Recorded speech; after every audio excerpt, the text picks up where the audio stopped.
예전에 붉고 요철 있는 제 피부인데요. 이때 세안시 자극을 줄이면서 오일 보습으로 붉고 큰 모공을 개선했었습니다.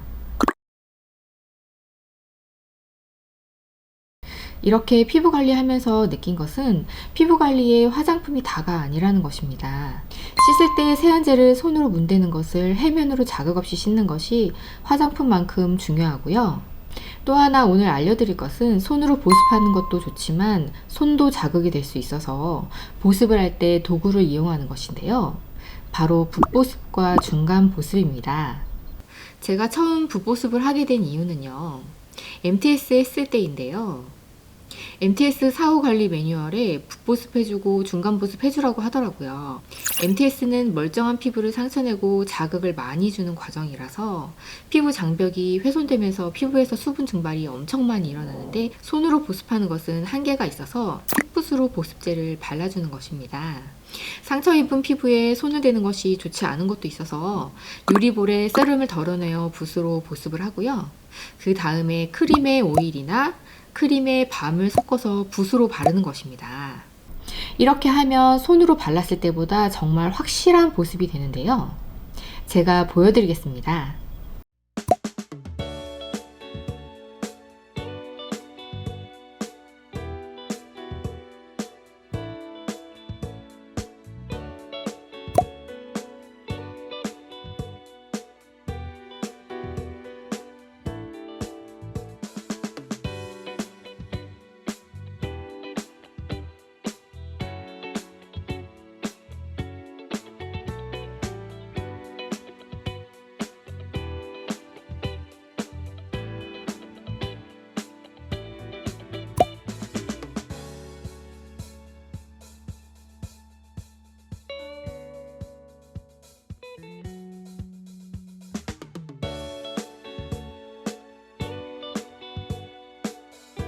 보습이 정말 확실합니다.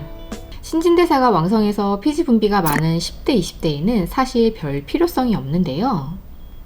노화가 시작되면서 주름과 탄력이 문제되는 30대 이후의 피부에는 화장품보다 이것이 더 중요하다고 생각합니다. 제가 2달 전 MTS 했는데요. MTS 효과 보기 전에 신호가 바로 각질이 들뜨는 것입니다. 근데 MTS만 하면 각질이 들뜨는 정도가 약해서 효과도 별로이거든요.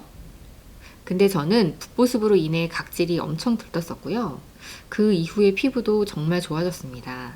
당시 피부 사진이었던 비포 애프터를 보여드립니다.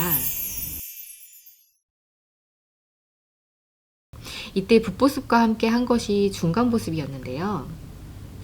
중간보습이라는 것은 보통 보습을 하루 중에 아침, 저녁 2번에 끝내는데요.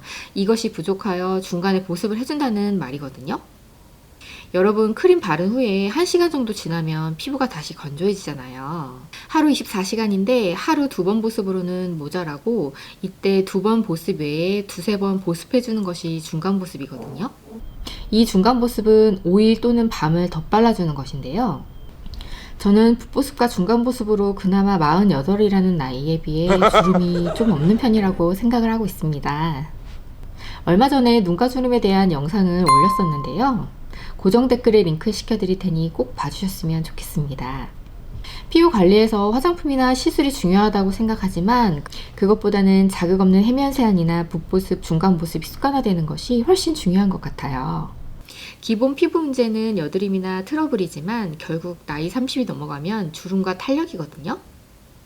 이때 화장품 바르는 것과 시술 받는 것보다 피부가 평소 보습이 잘 된 상태를 유지하는 것이 정말 중요하다는 말입니다. 특히 피부과에서 레이저 시술을 받거나 집에서 자가로 MTS나 해초 필링 하는 경우에 붓보습이나 중간 보습을 해주지 않으면 오히려 피부만 건조해져서 피부 상태가 더 악화되거든요. 심하면 홍조 피부가 자리 잡을 수도 있습니다. 저한테 피부 관리를 가르쳐준 오스님이 직접 손등에 필링을 한 다음 보습을 안 해줬는데요. 오히려 필링하지 않았을 때보다 주름이 더 굵게 지고 칙칙한 상태로 변한 사진입니다. 평소 피부 관리도 그렇고 레이저나 MTS 후에도 핵심은 보습인데요. 이때 붓보습과 중간 보습이 정말 중요하다는 것이 오늘 내용이었습니다. 아까 서두에 손으로 씻지 말고 해면으로 자극 없이 부드럽게 씻으란 말을 했는데요. 해면 세안에 관한 영상도 참고하시길 바랍니다. 시청해 주셔서 감사합니다.